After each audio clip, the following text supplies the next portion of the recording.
Hi mga karagkarag, welcome back to my vlog. Isang magandang gabi sa inyong lahat mula dito sa Lasak City. So pupunta na sana ako ng Lamay mga karagkarag, kaso hindi pa talaga ako nakapunta kasi nga hinanap ko talaga itong isang video na kanina dumaan sa newsfeed ko ba, tapos hindi ko siya na-save. Ay, ilang oras ko talagang hinalungkat. Saan ba yun? Kasi nga nagsalita yung presidente ng Mexico ba tungkol nga dito sa nangyari sa Miss Universe 2025 na kung saan tinanong siya ng isang reporter at sumagot naman siya. At sa video kasing yun may maintindihan bitaw natin yung orasyon galore niya kasi nga nakatranslate sa English. So grabe yung hanap ko, saan na ba yun? Mga 2 oras ako sa kakalkal. Tapos ang hina pa ng internet ko. By the way mga karagkarag, isang magandang gabi sa inyong lahat mula dito sa Lasak City. Kaya ayun, at eto nakita ko na nga, of course isi-share ko rin sa inyo kung hindi pa kayo nakapanood ng video, narinig ang video na to. Baka nako, pagchichismisan natin to mga karagkarag. Kasi sa nangyari ngayon sa Miss Universe 2025, di ba kahit mga kilala at mga bigating mga pangalan na sa kanilang bansa nakisaw-saw na rin. At ito nga presidente ng Mexico, very interesting, ha? Watch this. Su respuesta, ¿usted o alguien de su gobierno compró el certamen de Miss Universo para hacer una cortina de humo, presidenta? Ay, o sea, ridículo. O sea, evidentemente no es falso, pero además no hay que hacer caso de esas cosas. Y además nuestra felicitación a la joven que ganó el certamen. Ya lo dije, más allá de las críticas que pueda o de los cuestionamientos que pueda haber a certámenes de este tipo, ella, además de tener su mérito siempre, levantó la voz en un momento en donde trataron de minimizarla. Y eso tiene mucho mérito. Mucho mérito.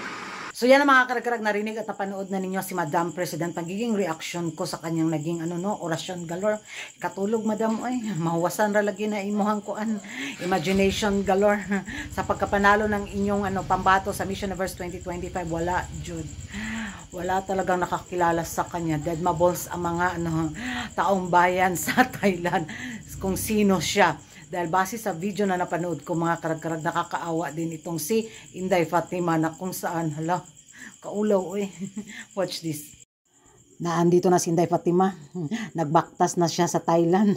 Nakagown pa yan. Tingnan mo. Agoy. Wagyo ni pansin. Bye. Panginatay.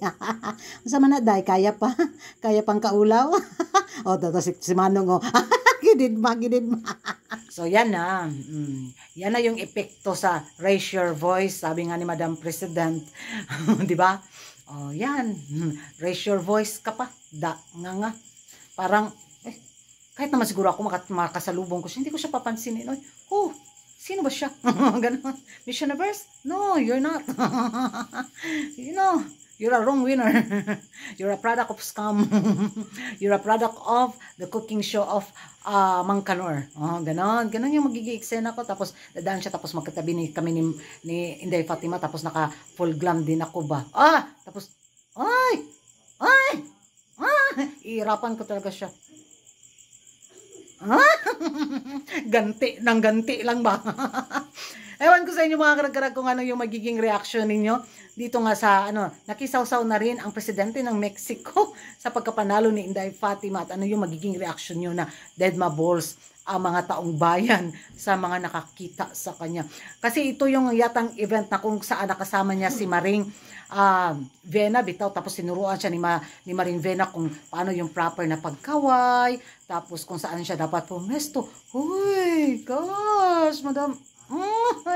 Hindi Fatima. Miss Universe yung kamata. Diyan na mo mga karagkarag, pupunta na ako sa Lamay. And thank you for watching.